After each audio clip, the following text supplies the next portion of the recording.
Hi everyone, my name is Yuvi, and this is my presentation on article I read. Scientists warn Starlink could screw up the ozone layer. These articles were from 2024. What is Starlink? Starlink sends low Earth orbit satellites into the atmosphere that can get you several hundred megabits per second in the middle of nowhere. Around 20 to 30 million Americans lack internet access, so this is very useful for them. But it does cost $120 a month and a $600 hardware charge. And this is a picture of Starlink satellites in the sky. What are some consequences?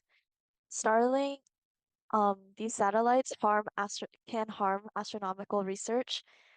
The light pollution makes it hard to study the night sky because it's very bright.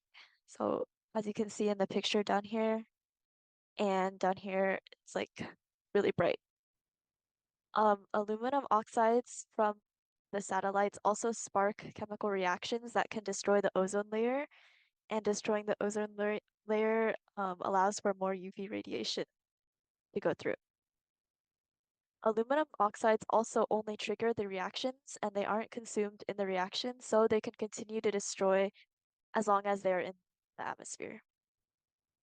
Already, the aluminum percent has increased 29.5 above natural levels, and it's expected to be 646% above natural levels after Starlink releases all their satellites.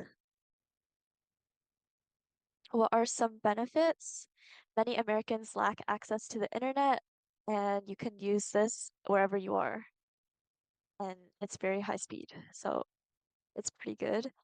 And then the US government also sponsored Starlink to put satellites in traffic medians and airport parking lots where there's no internet or no good connection. And the US Navy has been bringing high-speed internet to their warships, which allows sailors to have slightly more enjoyable time on the seas. One even mentioned that the crew watched the Super Bowl live. And there's also a lot of business applications for military, like air maintenance, and if they go in different countries, they'll just have internet everywhere they go. So game-changing flexibility. And then here are some other pictures of Starlink. There's Starlink in Nigeria. Here's Starlink in on a Nebraska farm. There's Starlink with a deer in the winter. Hmm. There's Starlink in Alaska, and Starlink on a reserve, which they can also be in national parks where there's no Wi-Fi. So here are some questions to consider. How much long-term environmental damage, considering ozone depletion and light pollution, is acceptable to achieve the short-term benefit of internet access for remote communities? Who has the right to decide if the trade-offs are worth it? The companies, the government, or the general public who will be affected? And given that the service is too expensive for the people who need it the most, people in poorer rural areas, it may primarily benefit a niche market. So can we say an investment in constellations is an ethical decision? Should we prioritize affordable fiber access or global access? And satellites have a less than a 5-year lifespan before they burn up. Is it ethical for companies to build a business model that requires this continuous destruction in the atmosphere? My take on this is, while is definitely an important thing, is as the article says, is game changing to have internet wherever you go, and I think it will especially have huge benefits for the military. Um, if we ever need to be deployed anywhere, you'll just have internet and anywhere you are, which I think is very important.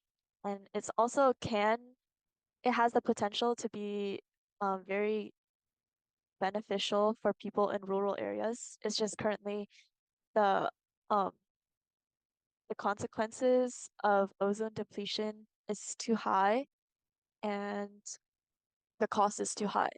So I think it's definitely worth an investment, but I don't think companies should be trying to launch Like, um, I think I think Starlink plans to launch 42,000 low Earth orbit satellites. So I think they shouldn't launch that many right now. I think they should continue to work on it on a small scale and test it more and more until they can figure out a solution to the aluminum oxide problem, as well as find maybe a more affordable way. So I think they should continue to invest and optimize it, but maybe not send out such a large number of satellites. Um, yeah, let me know what you guys think. Thank you for listening.